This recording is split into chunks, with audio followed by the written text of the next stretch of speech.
In a quiet forest where tall trees whispered secrets and moss blanketed the ground like a soft green rug, there stood a small wooden cottage with a big square window. Inside that cottage lived a curious girl named Lila. She had bright eyes full of wonder and a heart that loved simple things, like rainy days, warm mugs of cocoa, and books filled with magical tales. One afternoon, dark clouds rolled in over the treetops, and the wind began to hum through the branches.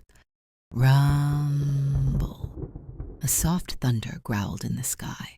Lila looked up from her window seat and smiled. "It's coming," she whispered to her cat, Whiskers, who was snoozing lazily on a patch of sunlight. Soon tiny raindrops began tapping gently on the window, like little fingers knocking politely. Tip-tap, tip-tap. Then the rain poured harder, splashing against the glass like a waterfall's dance. Lila jumped up excitedly. This was her favorite kind of afternoon.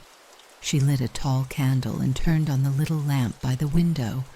The golden glow filled the room, making everything feel warm, even though it was chilly outside. She placed a pot of water on the stove and waited for it to bubble. While it heated, she picked out her favorite mug, one painted with stars and moons, and prepared her cocoa. A swirl of steam curled into the air, carrying the sweet scent of chocolate. With her drink ready, Lila grabbed a thick, cozy blanket and wrapped herself up like a burrito. She opened her favorite storybook, one she had read 100 times, but loved more with each reading, and began to read aloud. Once upon a time, in a forest not so different from ours. As she read, the candle flickered softly. Whiskers padded over to the desk and curled up beside the mug, his tail twitching every time thunder rolled outside. Just then, something magical happened. The raindrops on the window began to shimmer. Lila blinked and leaned in. Were they dancing? She stared closer. The drops began forming tiny shapes, little animals. There was a fox, a frog, and even a bird made of pure water. They swirled and twirled across the glass, acting out scenes from her book as she read. The squirrel built a raft of twigs and leaves and set sail across the lake that had once been just a puddle. The raindrop animals showed the brave squirrel paddling through splashes and waves, his tiny leaf flag fluttering in the wind. Lila giggled. Whiskers opened one eye, looked at the window, then closed it again. Too much magic for today, he seemed to say. Outside, the forest looked dreamy.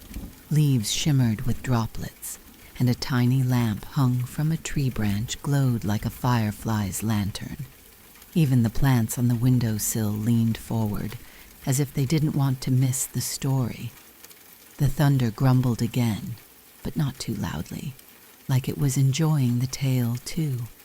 Lila kept reading page after page, her voice soft and steady. The squirrel made it to the other side of the puddle lake, where he discovered a hidden acorn village full of talking beetles and dancing mushrooms. She paused and took a sip of cocoa. Still warm. Outside, the rain slowed to a gentle drizzle. The animals in the window faded, their dance complete. The candle glowed lower now, its wax melting in gentle curves. Lila closed the book with a smile. "I'll read more tomorrow," she whispered. She leaned her head against the cool window, watching the last drops fall from the leaves. The forest looked peaceful, sleepy even.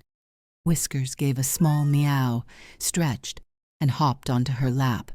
Together they listened to the rain's soft goodbye, the thunder now a quiet purr far away in the clouds. Lila yawned, hugged her cat close, and whispered, "Thank you, rainy day." And the rainy day, if it could speak, would have whispered back, "You're welcome, little reader. I'll come again soon."